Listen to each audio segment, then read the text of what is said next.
परशुराम ने कर्ण को श्राप दिया। कर्ण द्वापर युग के महान योद्धा में से एक थे, लेकिन उनको मिला श्राप उनकी मौत का कारण बन गया। कर्ण को उनके जीवन काल में 2 श्राप मिले थे। उन्हें पहला श्राप उनके गुरु भगवान परशुराम ने दिया था, जबकि दूसरा श्राप एक ब्राह्मण ने दिया था। कर्ण को बचपन से ही धनुर्धर बनने की चाहता थी, लेकिन सूत पुत्र होने के कारण कोई उन्हें शिक्षा नहीं देता था। जब वह धनुर्विद्या सीखने के लिए गुरु द्रोणाचार्य के पास जाते हैं, तो वे भी कर्ण के सूत पुत्र होने के कारण उसे धनुर्विद्या देने से मना कर देते हैं।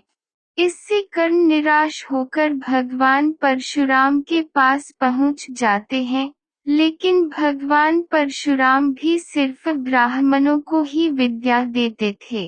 अब कर्ण किसी भी तरह से धनुर्विद्या सीखना चाहता था, तो वे भगवान परशुराम से झूठ बोलता है कि वे ब्राह्मण है। भगवान परशुराम भी कर्ण को ब्राह्मण समझकर उसे शिक्षा देने लगते हैं। जब कर्ण की शिक्षा खत्म होने वाली होती है, तब एक दिन उनके गुरुवार भगवान परशुराम दोपहर के समय कर्ण की जंघा पर सिर रखकर आराम कर रहे होते हैं।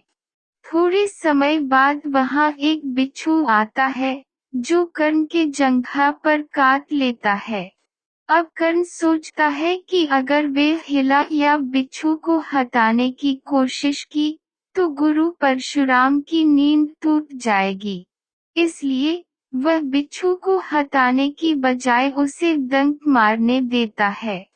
कर्ण काफी समय तक बिच्छू के डंक से होने वाले दर्द को सहता रहता है। फिर जब कुछ समय बाद गुरुवार परशुराम नींद से उठते हैं, तो वे देखते हैं कि कर्ण के जांघ से खून बह रहा है।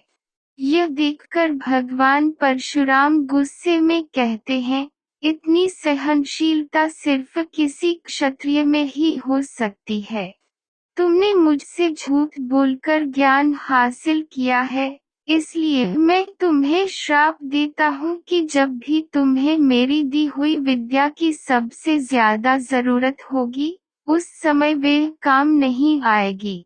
इससे निराश होकर कर्ण अपने गुरु से कहता है कि वे स्वयं नहीं जानता कि वे किस वंश और कुल का है। ऐसे में वे सारी बातें अपने गुरुवार परशुराम को बताते हैं। यह जानने के बाद भगवान परशुराम को श्राप देने पर पछतावा होता है, लेकिन दिया हुआ श्राप वापस नहीं लिया जा सकता था। इसलिए वह अपना विजय धनुष कर्ण को वरदान के रूप में देते हैं। इसके बाद कर्ण भगवान परशुराम के आश्रम से विदा लेते हैं।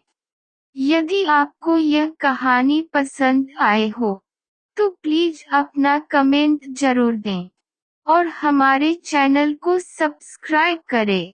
ब्लॉग को देखने के लिए धन्यवाद।